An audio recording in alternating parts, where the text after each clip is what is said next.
First of all, I just want to thank Glenda for her leadership during this, as well as everybody else on the team. But in terms of faculty governance, I couldn't be more impressed with the way Glenda has handled herself through this process and represented everybody's concerns. So, and she has been there at 8 o'clock in the morning until 7 p.m. at night. So she starts, well, and at 2 in the morning sometimes is when she starts emailing. But really, you have a great representative and a very hard worker in Glenda, and she's committed to this process. Where we are. I want to remind everybody to please look at the website. It is very comprehensive and it evolves. As somebody mentioned, I'm trying to go back through all of my emails. Go to the website.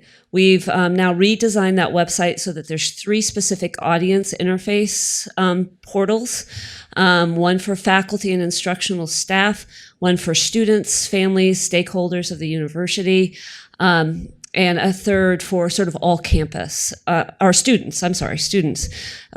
No, all campus. All campus employees. So they're bolded, you can't miss it, and you drop down into a sort of an accordion menu system, and it includes everything that has gone out to each of those stakeholder groups.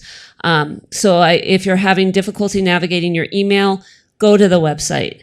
The email for questions specific to this challenge that we're currently facing, there is a specific email that you can send your concerns to. They go to health and safety, and then from there are sent out to the appropriate people for making sure there's answers, get immediate responses. Then we look at the themes that are coming out of those questions, and we're posting some responses to those in FAQ documents on the website. So we're trying to keep everybody apprised of some of the key questions that are coming up.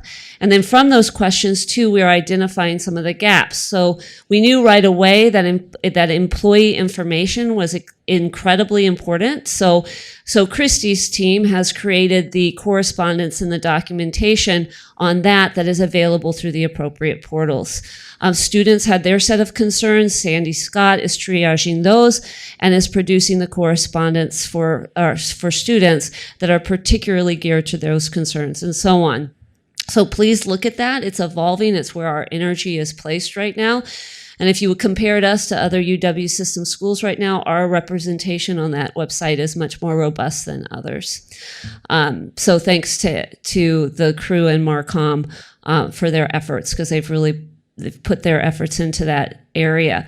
With regard to sort of collaboration across the system, the stakeholder groups have ramped up quite a bit.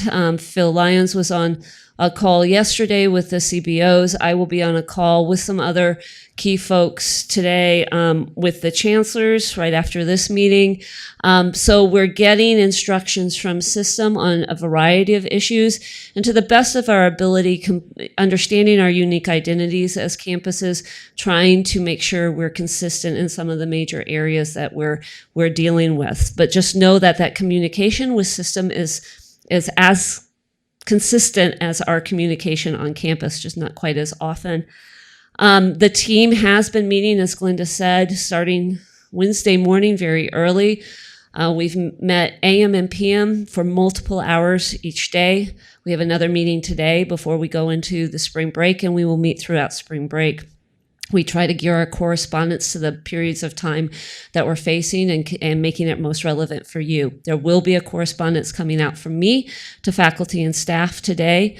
In that correspondence, I will talk about some innovation funds that are available for you all as you're thinking through this, not for Band-Aids, not for quick fixes on things, but to think, as Glenda has said, how do we leverage this experience and become stronger later on? How do we write and publish about everything that Stout does great in the future? That's what this funding is meant for. And there'll be some directions when you receive the email, sort of giving you some think time before we go live on a very brief application after spring break. So trying to think about supporting the efforts that I know that faculty and instructional and university staff are facing right now, and that call will be open to the entire employee community here. So that's where we are.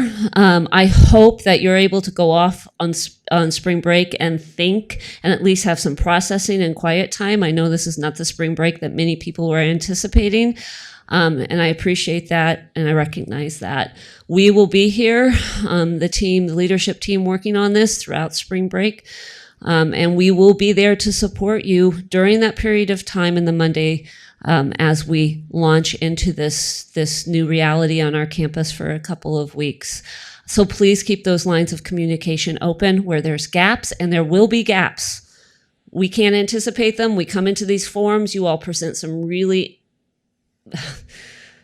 difficult questions that we then go off and try to tackle together. So please, as you see gaps, as you see questions arise, communicate those to us. And that's where we are. And what I can say at this point, and what I'll say in my message today, is thank you all very, very much for all of your effort.